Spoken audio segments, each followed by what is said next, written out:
Locked On Texans, your daily Houston Texans podcast. Part of the Locked On Podcast Network, your team every day.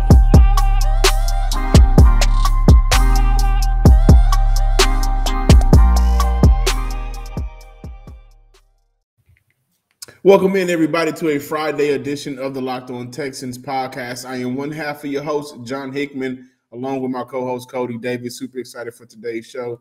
Thank you for making the Locked On Texans your first listen every day. We are free and available on all platforms. And this episode of Locked On Texans is brought to you by McDonald's, proudly serving communities since 1965. McDonald's has always been more than just a place to get tasty and affordable food. It's an unofficial community center. A big thank you to our friends over at McDonald's. And Cody, what do we have on the rundown for today? And as always, Monday through Friday, let's talk Texans.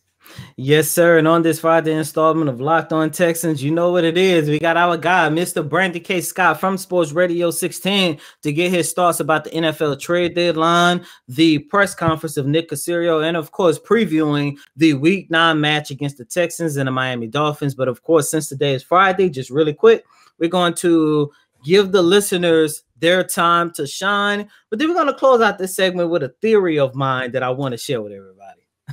Absolutely. And this theory, ladies and gentlemen, is very interesting. It's very interesting, to say the least. But let's go ahead and get started with hearing from the listeners, the viewers of the Locked On Texans podcast. X-Razor said a couple of days ago, if I'm getting rid of Cooks and Zach Cunningham, I need if I'm getting rid of Cooks, I need a first-round pick. If I'm getting rid of Cunningham, I need a second-round pick. And I'm here to tell you, my boy X-Razor, Cunningham,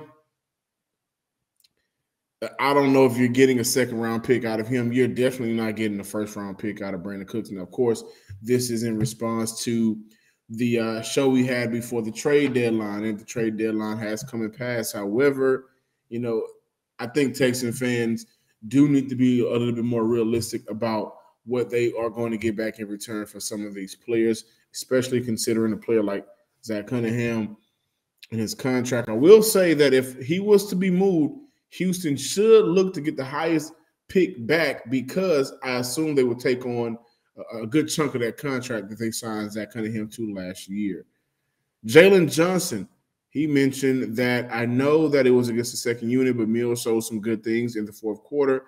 Cully needs to realize that they need to let Mills throw the football or have him in shotgun and get him into some play action situations. Cody, I know I'm going to, give you the floor, but I 100% agree. I'm even calling moving forward, majority of the offense we should see on Sunday and moving forward should be a 4 wide receiver set, to be completely honest with you. That has been when the offense has been the most successful so far this year, is when they are putting the ball in the air. We know the run game is non-existent. We know how detrimental that has been to the lack of success Houston has had offensively this year. I mean, between two games, they were giving up a sky bunch of points. They only scored 8 points. So I 100% agree, Cody.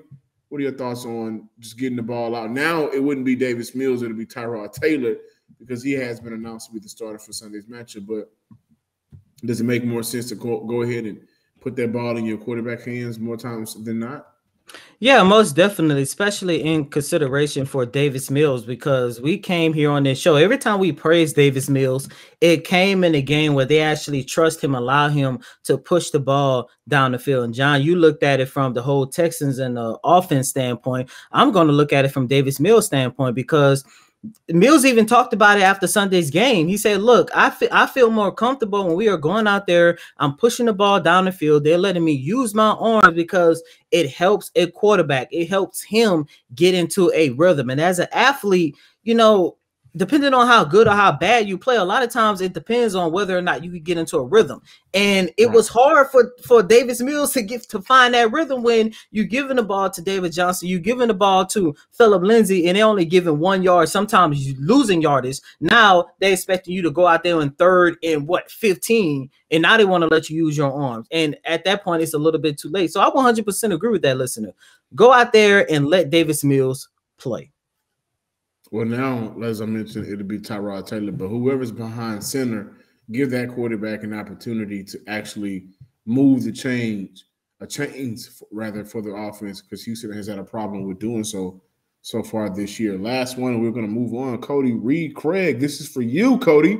The questions you asked at the press conference are great.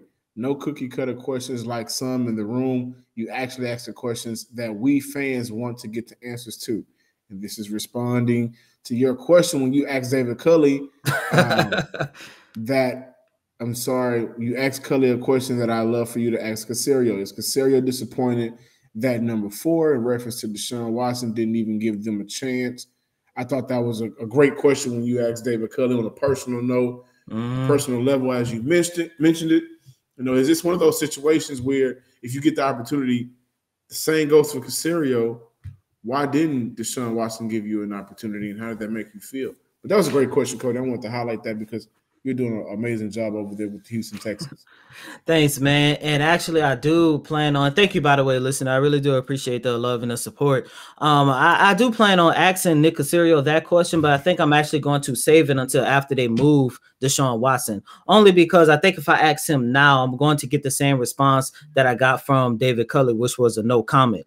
And even when you go back and you take a look at the Nick Caserio press conference, after he addressed the Deshaun Watson situation the first time, I think he answered John McClain's question about Deshaun. And of course he should, because, you know, McClain, that's a legend. That's a Hall of Famer, and he should. But everybody else, he kind of like danced around the question or just said, you know, no comment on next question, you know, to move on. So, you know, I do plan on asking Nick Caserio that question, but I'm actually going to save it after they move on from Deshaun, which is hopefully in March or April or somewhere along those lines. Speaking of Deshaun Watson, John, earlier this week, we played with the idea that Sunday's game is going to be a big audition. If the Texans beat Miami, Deshaun might be thinking, man, you know, if the Texans beat Miami, do I really want to go to Miami? And for Miami, you know, they might want to beat the Texans to signal to Deshaun, this is why you should come to South Beach, whatever the case might be. But John, listeners, I played around with this idea earlier on yesterday. And after what I found out through a source, this idea might be realistic if these situations come fruition. Brian Flores, head coach of the Miami Dolphins, he's on the hot seat. And I do feel he's hot right now. He might have the hottest seat in the NFL right now, even hotter than David Culley's, which I think David Culley, I hate to say this, is a placeholder at this point. But Brian Flores is on the hot seat, especially if the Texans beat Miami. He's gone. He's walking out the door.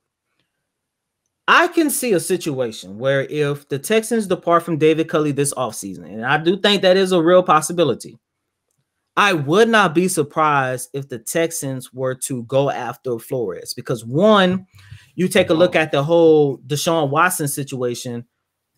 The owner in Miami wants Deshaun. Flores doesn't want Deshaun. Flores is content with Tua. He is true on that. He is true on that standpoint. So they're already they're already banging heads on that situation already. The owner and the general manager. Two, where is Brian Flores from? The New England Patriots tree. Not only that, I was told by a source that Flores, of course, and it makes sense, has a relationship with Nick Caserio. And you know Nick Caserio wants to bring his guys here in the city of Houston. Now, regardless how you feel about Brian Flores, if you think he's a good coach or a subpar coach or a terrible coach, if the Texans move on from David Culley, and the same goes for Flores in Miami, do not be surprised if he ends up here in the city of Houston. That's very interesting. And I think Brian Flores is a coach that would come in and be able to pick his own coaching staff. Right. But by the way, because of that relationship he has with Caserio, he will have more trust and confidence to do that. Right. And I think this is a situation where Tim Kelly's also auditioning for the rest of the league, because I don't see him returning for next year as well. I can make a point for Greg Jackson, the DB coach, the safety coach. I can make a point for right now. Maybe James Campen. I think because he was brought in the fashion he'd stick around because of Caserio wanting him here. But I could see that scenario for a few of the coaches on this coaching staff. And Brian Flores is a coach that, as you mentioned, comes from that New England tree, has a relationship with Nick Caserio. They may be in a position to work their heads together to really find a coaching staff that can maximize the talent that they're going to have to keep and the talent that they're bringing in. So that isn't too far-fetched. I don't think so, Cody. I think that is that's something to think about, to say the least. It is. And, so.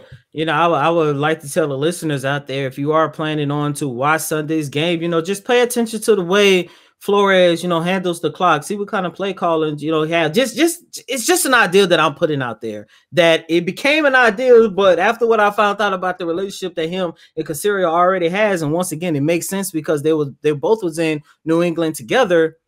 It's an idea that could possibly become a reality really soon. And look, I'm rooting for David Culley. I'm a forever root for David Culley, regardless of how much he gets on my nerves at his press conference. And look, we all are not blind. We're not dumb. We know the deal that's going on with Culley. And especially as a black man, I'm at least on that part, I am happy that he had this opportunity. But Nick Caserio is going to definitely want to get his own guy here sooner rather than later. And after hearing Nick Caserio in that press conference, you look at that, the crowd that was there inside NRG Stadium on Sunday. I think they're going to try to start putting these pieces together sooner rather than later in order to build let's say a respectable team, and not just one that is the laughing stock of the league as of right now. But like I said, Flores to Houston is just an idea that I wanted to throw out there really quick. Of course, we'll probably revisit this situation in the offseason, sure, especially if Flores, get the boot down in South Beach. This episode of the Locked On Texans is brought to you by McDonald's, proudly serving communities since 1965. McDonald's has always been more than just a place to get that tasty and affordable food. It's a place where families and friends can come reconnect, a place where classmates can meet up for a study group, knowing they're having dependable Wi-Fi, endless supply of French fries and McFlurries. Win or lose, it's a place where teammates, competitors, the home or the away team can come recharge. Ba-da-ba-ba-ba. I'm loving it. And we are back, ladies and gentlemen, with this Friday installment of Locked On Texans. And we got our guy, Mr. Brandon K. Scott from Sports Radio 610, back here with us on Locked On Texans. Brandon, how you doing, man? You okay? After our Houston Astros could not pull off the World Series earlier this week, man.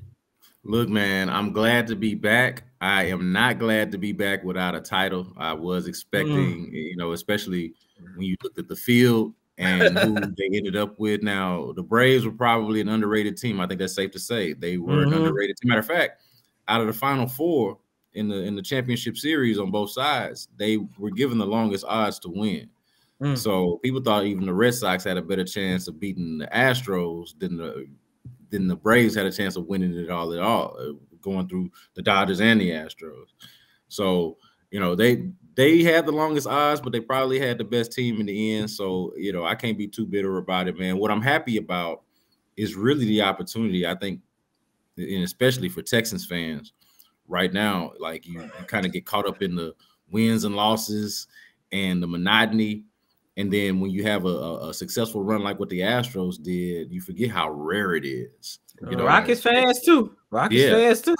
Well, it's a hell of a balance to live in this city, though, right? To know what the what the Texans and what the Rockets are going through versus what the Astros have been able to accomplish over the past, let's call it 5 years. Yeah, 6 years. Yeah. I mean, that's when they first made their first playoff run was 15, and then it kind of just went from there. So, yeah, man, this is a reflection point for me, like to just look back and think, okay, this is what success looks like, and this is what it doesn't look like. We got the prime examples of both right now. And then you got a team just kind of coming out of purgatory of being on the championship level. I kind of want to transition over to championship level. Nick Caserio was asked about how far the Texans are from a championship level type of team, and I loved his honesty. Now, he came out and said, I don't have a crystal ball. There's no timetable. That's all we can do is just stack up the days and put some building blocks in place. Quite frankly, we've got a lot of great people in our building. I like that honesty year one into the 6-year contract that he signed in the offseason to be the GM here. A lot of people don't see him getting to year 5. I think he gets to year 5. But overall, how do you feel about that honesty and that response to the championship level? How long did it take for Houston to get there and compete? Yeah, I mean, I just think it was realistic. You know, like Nick Caserio gets criticized a lot for using a lot of words to not say much, and he does do that. But I think this was just right. What's right before us? You know, they are at the bottom right now. It is a process. Well, he said that before, and we know that and understand that it's a process. You can't just, you know, turn it on and make it happen overnight. So, I mean, I appreciated the candid response, the candid answer. But the fact is, with the Texans, it's not necessarily the same type of rebuild. Like, you can't really cross compare all of the sports with the rebuilding process. And the advantage that the Texans have, and this is any team in the NFL for that matter, if you find yourself in the dumps, is that the league is designed for parity. The NBA is not designed for parity. The Major League Baseball is not designed for parity. The highest bidder wins, the one who spends the most money wins, or in basketball's case, whoever just has flat out the best 1 or 2 players, right? I would argue that the Astros probably had the best 1 or 2 players against the Braves, but it takes a little bit more than that. So with football, not having some of the same sort of challenges that the other sports have, I think that the league is designed, you know, Bill O'Brien used to call it an 8-8 league, and people would roll their eyes a little bit. Well, it was because it was coming from Bill O'Brien, but he had a point there in the sense that every team is given the opportunity to at least be average, to at least be okay. Like, every team is in the mix, I think. So I don't think anybody is that far away. Like, it's not going to take 5 years or 4, you know, so I don't think it's going to take 5 or 6 years for them to get good, based off of the infrastructure, based off of what's available to them. If it takes them that long to get good, it'll be their own fault. Brandon, you know, since we were talking about Nick Caserio right now, look, 9 games into the season, what has been your evaluation about Caserio? You know, from him trying to put together at least a respectable team. The one thing I like about him, he isn't afraid to say, you know what, this was a wrong signing, this was a wrong trade, and he'll hurry up and get that player out the door. And even along with the whole Deshaun Watson situation about, you know, exploring the trade market and being hell bent on not trading him for a discounted price. You know, what has been your evaluation for Nick Caserio as of right now? You know, I'm still trying to figure him out, Cody, but at the same time, I think that what's obvious is he views draft picks much differently than I think the general public, and probably much differently than what we're comfortable with. He does not care. He does not seem to covet these draft picks as simply draft picks. Like, he views them as draft picks and or capital. You know, and I mean, that it makes sense. I mean, that's what they are when you break it down. But at the same time, I think a lot of us came into the season and look at Nick Caserio and want there to be, you know, an accumulation of draft picks and then some sort of strategy on what type of players you want to draft, and, you know, start establishing these building blocks and drafting these young core players that you have missed out on the past couple of years. And even the last time you had a full draft, you didn't do so great with it, right? We're seeing that play itself out now in year 3 for those guys, big time. So when you think about all of that, I think from the fan perspective, you're like, okay, value these draft picks, hit on these draft picks, go draft us some cornerstone talent, right? And he just doesn't seem to view it that way. You know, I thought about this when the Mark Ingram trade happened. And he got, you know, a 7th round pick, the furthest 7th round pick out that you could possibly get, right? And John McClain was on our station, was on Sports Radio 610, saying that, you know, he'd be on the other side of the grass by the time they make that pick, which I thought was a funny line, you know, from an older guy, old school guy. But then I thought about it and said, you know what? We might all be on the other side of the grass because he might not ever make that pick. You know what I mean? Like, it's hard to fathom that he just simply flipped Mark Ingram for a 7th round pick, and then now you got to go track and see in 2024 who that 7th round pick is going to be. No, that pick is going to get traded by 10, 12 times by the time 2024 comes, and you're going to have to be like real committed to your spreadsheet to follow who that pick actually turns out to be.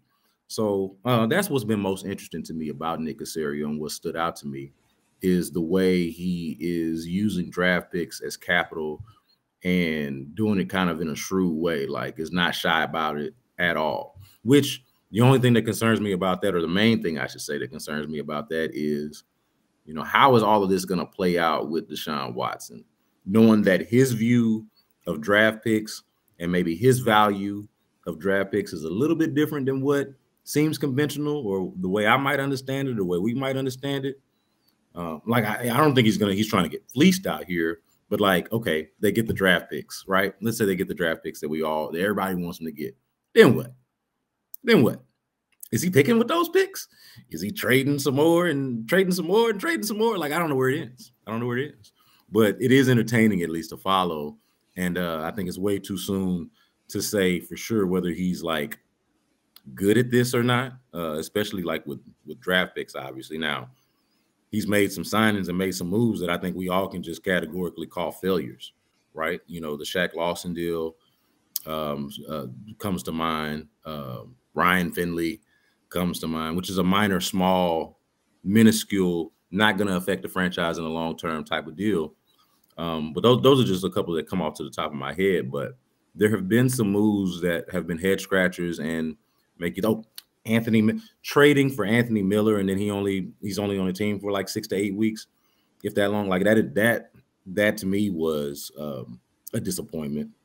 But overall, I think he at least has an idea for what he's doing. That's not to say he's not going to make mistakes. That's not to say he's not going to have some failures, because he is on both fronts. But so far so good, at least in terms of feeling like there is a plan. We can pick apart the moves themselves. But I'm not down on him as a GM yet.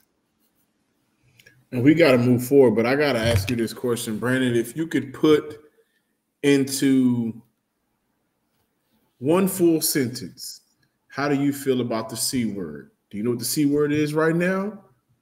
Culture for Houston. And I'm going to mention culture in Houston to you, and in one full sentence before we move on, I want you to, I guess, give an explanation to the viewers. What do you think that means right now? Well, first off, before I say what it means, I know that's probably hard to put it in a sentence. Let me just give you my sentence on what I think about it as a conversation piece first. Okay. It's overstated. Okay. Like, as far as it's a good sentence. Yeah, it is overstated, the culture and like what it is. Okay, look, here's what we're talking about here. Here's what the deal is with the culture. Okay. First of all, they're losing. So the culture is always going to be bad when I don't care how good the food tastes in the cafeteria or whatever it is. If you're losing, the culture is bad. Okay. For the most part. That doesn't mean that everything process-wise is bad, but if you're losing, the culture's bad, the mood is bad. But this is what we're really talking about. This is what the conversation really comes down to with culture, and why it's such a buzzword here. Because the person running the team, the person who got the general manager hired, the person who has the owner or chairman CEO's ear the most, is a branded culture coach, a branded culture person, or culture shaper, molder, or whatever you want to call it. Like, that's what this is about. And I think people are trying to, especially with the way this season is going and the way it looks like it could be going for a little while now until they finally get some players, it seems like the culture here is going to be one of losing. And that to me is what's most significant. I know there have been some interpersonal issues with players, personnel, and folks that have found their way out of the situation on Kirby, right, over the last couple of years, especially since the culture coach got there. But the main problem, I think, for the team and its culture is that they have got rid of so many good players or allowed so many good players to leave and haven't brought in enough good ones, right? So that at the end of the day, I think that if they were winning, if it was working, that they'd be able to deal with some of these, whatever the interpersonal issues are in the background, if they, however, to whatever degree they exist, right? But winning cures a lot. If they could just go out and draft better, or have draft picks, if they can go out and, you know, not waste a trade or something that somebody that they gave up a pick for, like the Anthony Miller example is what I'm getting at. The Anthony Miller example that I brought up. If they can not do things like that, I think that the culture is just fine. But the reason why culture is such a lightning rod and such a talking point is because one of the people that's running the organization prides themselves on building, creating, and cultivating culture. And that has not happened. Like the culture, all that's happened with culture since the culture coach got there is the culture has gone in the wrong direction. And so that is what has people, I think, so up in arms. But the issue flat out, and the reason why I say it's overstated, is that what I said just a minute ago. If they could get some players, if they could just if they could win, then the culture would be just fine. I got it. It's November. You know what that means? Thanksgiving is on the way. I love Thanksgiving. You guys see I'm a bigger guy. All that good food and treats and plenty of it. But maybe you want a yummy dessert, but isn't so full of calories or sugar. It's the perfect time for Built Bars. Built Bars are the new holiday dessert. One slice of pie upwards of 300 calories, and that's on the low end. Most Built Bars are only 130 calories, only 4 grams of sugar, and only 4 grams net carb with plenty of protein, covered in 100% real chocolate. There's nothing like a Built Bar on Built Bar Black Friday. Mark your calendar. Black Friday will be a huge event with all sorts of surprises. Go to BuiltBar.com and use promo code LOCK15, and you'll get 15% off your order. Use promo code LOCK15 for 15% off at BuiltBar.com. And we're back and better than ever. A new web interface for the start of the basketball season with more props, odds, and lines than ever before. BetOnline remains your number one spot for all of basketball and football action this season.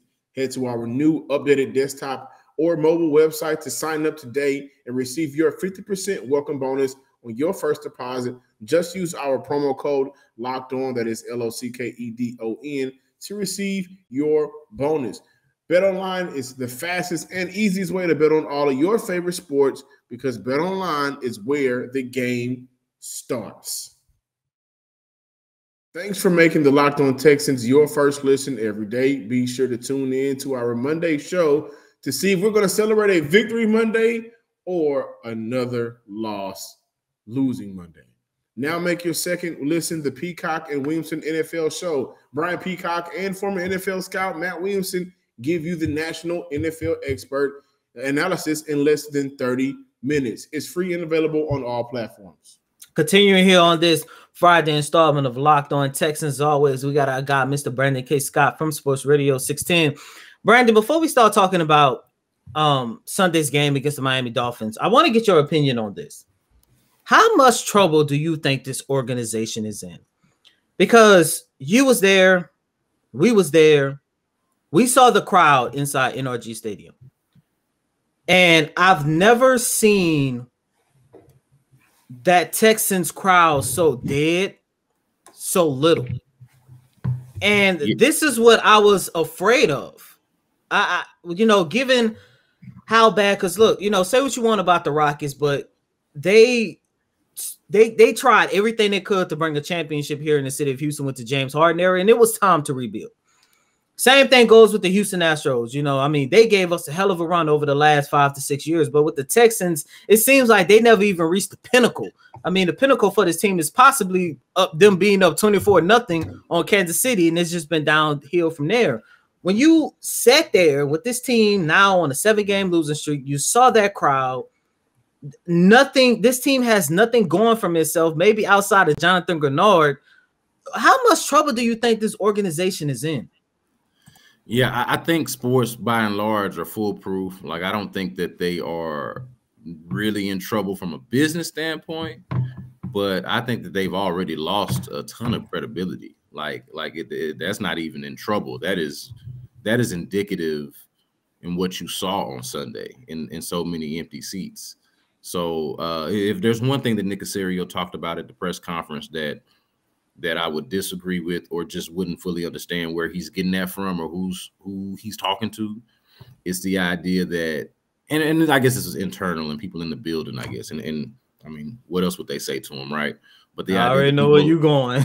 well, the idea that people like the direction that they're going in, and that the things Exactly. and the things that they're doing, it's like, oh man, that must be somebody that y'all are paying really well, or feeding really well, or treating really well. Because when we talk about the product on the field and the fan base that has been there the last 20 plus years now, it is not that. There are trust issues. I think the trust issues are mounting. They are growing. They are worse than they ever were.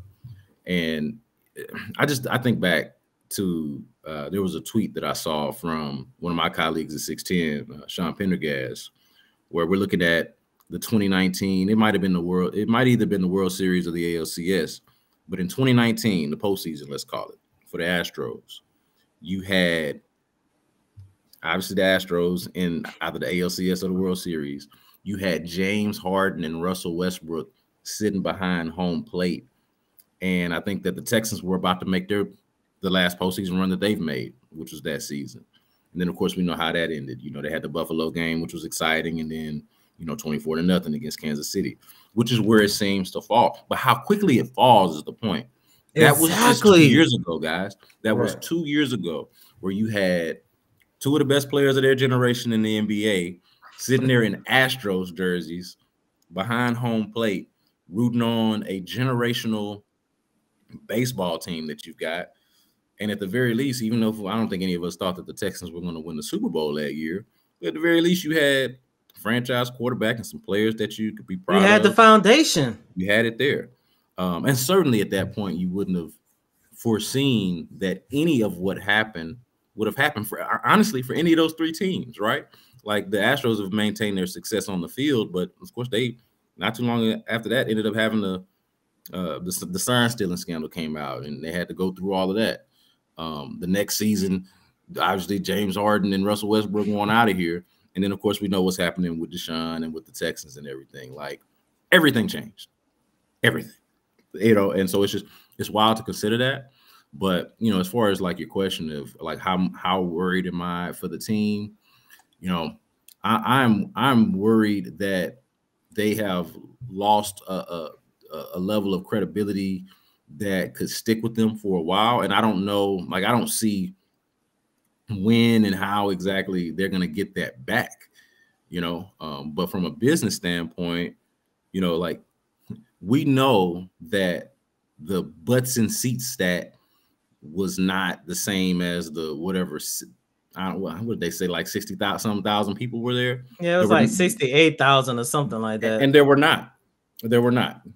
Flat out. Like, I'm not an expert in counting, tens of thousands of people, but there were not 68,000 people there. But if 68,000 people, if that's how many tickets they sold, then they made their lick. And honestly, I'm not telling anybody what to do or what to be passionate about. I'm still passionate about the team myself. I make a living off of it. But I mean, if we're honest about it, it is the fact that people do care and people are passionate about it that makes it such a good business model. It's almost a little bit like a little bit of a mind game, a little bit of a mind torture, because you're like, I don't want to support them, but I love the team, but I don't believe in ownership or leadership. But that's who benefits the most when I support the team. Like, it's like, I don't know if y'all remember that. I don't know if I should even bring this up. But y'all remember that rally for Deshaun before all of the allegations came out, and boys was out there on the street rallying for my man. Yeah. And I remember thinking at that time, I'm like, man, first of all, this is corny. But second of all, they have no idea that them people is up in their office counting their money, and they don't give a damn what you got to say about it. They don't. They don't care. They don't care. As long as them checks cash, as long as money stay green, the business is what it is, man.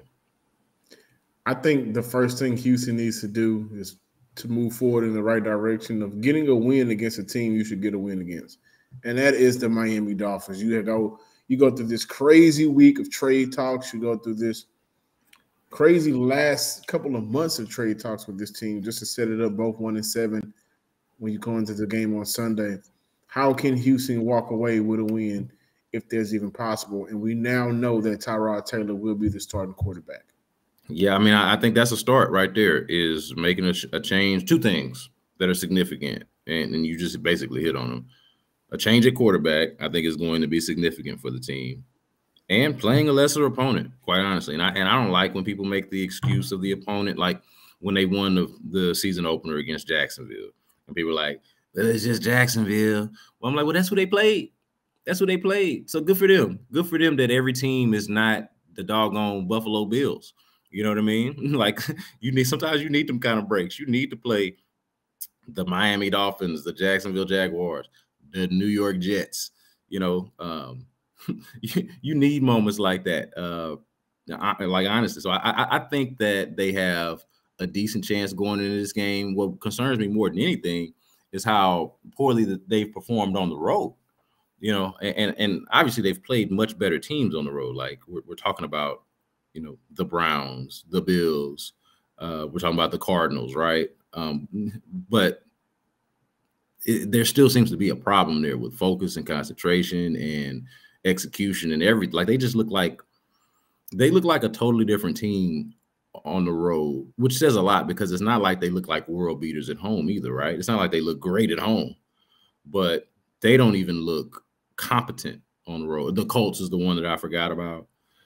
So, you know, I am not really expecting them to win this game, which I'm in a weird place now because, you know, I picked them to win 4 games this year. 3 of those have already been played, and they lost 2 of them.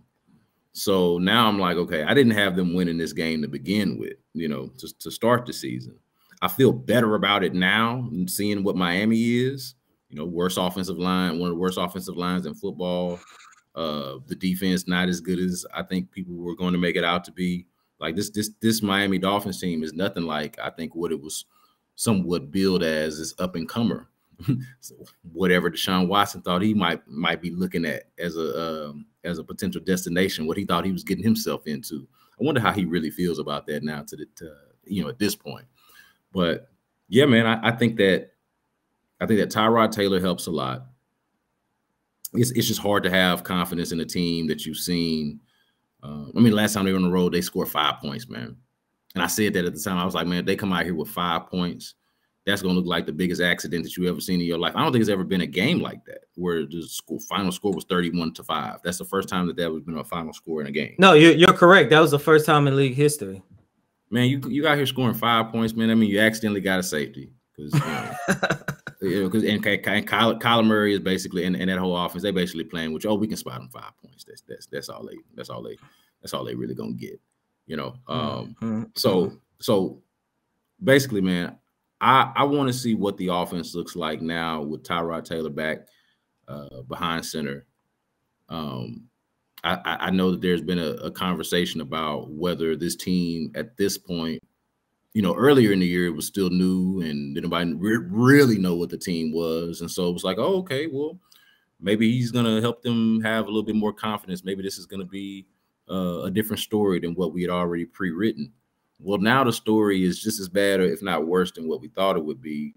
You know, where are the players at now with this? You know, like what is, does it spark something within them? Does it matter? You know, are they good enough? Does Tyrod have enough around him to be successful? You know, I think it's a legitimate question. Like, he's a better player than Davis Mills objectively.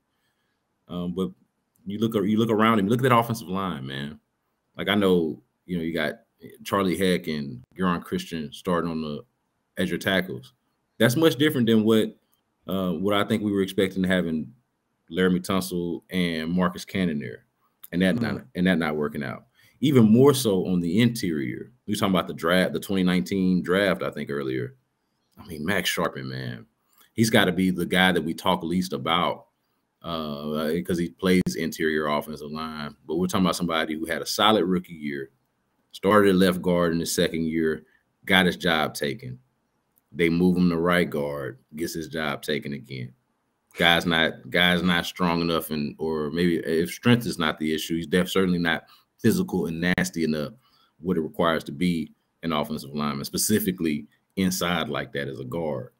So, I'm just looking around, and then of course Justin Britt's been banged up. The circumstances around Tyrod Taylor are different and less ideal than what they were the last time he played. So I don't know if this is really as much about Miami for me. It's not that I don't think that they can beat Miami. I just don't see I don't see them as a winner right now. Like, it's almost like I need to see them win a game for me to pick them to win a game. And I don't know if that's lazy. I don't know if that's jaded. I don't know, but I'm just being honest with y'all. I cannot pick this team to win a game right now. And I 100% agree with you, my man. Brandon K. Scott from Sports Radio 610. Brandon, really quick, where can our listeners follow you at on Twitter, Instagram, and please be sure to tell them about the B Block podcast, my man. Yeah, man, the B Block podcast you can get wherever you get your podcast. So I appreciate y'all if y'all support that. Google, Spotify, Apple. So you can find it in all those places. I'm on Twitter at Brandon K. Scott. So be sure to follow me there. I'm on Instagram at B Scott from Hiram Clark. If you're not from Houston, Hiram Clark has an E at the end. So that is B Scott from Hiram Clark on Instagram. And of course, whatever we're doing at Sports Radio 610, I'm a big part of. So yeah, man, y'all, there's a bunch of different ways to connect. And as always, I'm your host, Cody Davis. Please remember to follow me on Twitter at CodyDavis_24. Once again, that's Cody, CotyDavis _24. I want to pass it off to my neo soul brother, John, some sports guy Hickman. First and foremost, everybody, before I even say mine, let's give each other a group hug via Restream. It's been a rough season. We'll give each other a group hug. I am John Hickman. You can follow me on Twitter at, we're going to keep it going, at Some Sports Guy. Make sure you follow the Locked On Texans Twitter page as well at Locked On Texans. Take those same thumbs. Go on over to YouTube and subscribe to the Locked On Texans YouTube page. Like and comment. Until we find you guys again for next week, whether it'll be a victory Sunday or Monday or a loss Monday, we'll talk more Texans soon. You guys have a peaceful weekend.